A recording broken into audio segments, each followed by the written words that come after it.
শ্বশুর বাড়ির সবাই কিন্তু মুরগির রান পছন্দ করলে এই গলাগিলা কলিজা কিন্তু কেউ পছন্দ করে না। এই গলাগিলা কলিজা কিন্তু বোর কপালে জোটে। মুরগির মাংস, মুরগির রান সবকিছু শেষ হয়ে গেলে এই গলাগিলা কলিজা কিন্তু শেষ হয় না। এগুলা কিন্তু ঘরের বোর জন্য একবারে বরাদ্দ করে রাখা হয়। আজকে সেই গলাগিলা কলিজাগুলো সুন্দর মতো ধুয়ে পরিষ্কার করে নিয়ে সেই গলাগুলা কলিজা এমন ভাবে রান্না করবে শ্বশুর বাড়ির সবাই এটা নিয়ে টানাটানি করবে। ঘরের বউ এটার ভাগে পাবে না। তো যাই হোক, যেমন কথা তেমন কাজ। প্রথমে চুলার মধ্যে একটা কালা কুসকুসে কড়াই বসিয়ে দিলাম, তারপর দিয়ে দিলাম তেল। তেলটা যখন গরম হয়ে আসবে তখন সেট করে একবারে সে ধুয়ে পরিষ্কার করে রাখা গলাগিলাগুলো ছেড়ে দিব। ছেড়ে দিয়ে কি করবো, সামান্য একটু হলুদ গুঁড়ো আর স্বাদ মতো লবণ দিয়ে সুন্দর মতো ভাজা করে নিব বন্ধুগণ।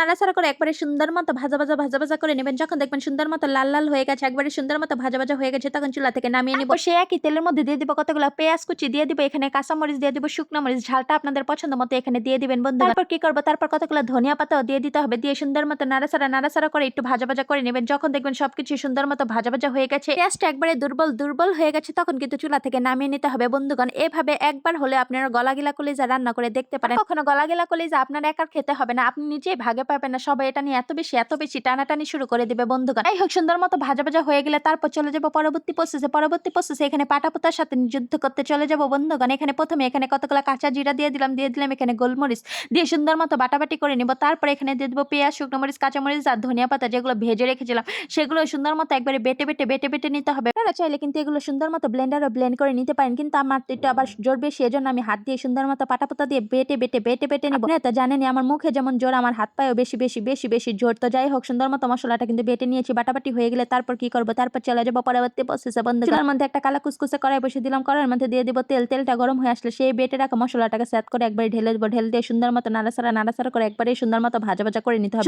সুন্দর মতো ভাজা করে নেবেন। তারপর এখানে দিয়ে দিব আদা রসুন বাটাটা দিয়ে আবার একটু ভাজা করে নিতে হবে, যাতে কাঁচা গন্ধটা চলে যায়। তারপর সুন্দর মতো ভাজা হয়ে গেলে তারপর কি করবেন, তারপর সেই গলাগিলা কলিজাগুলো একবারে সেট করে ঢেলে দিবেন। ঢেলে দিয়ে সুন্দর মতো মিশিয়ে নিতে হবে মশলার সাথে।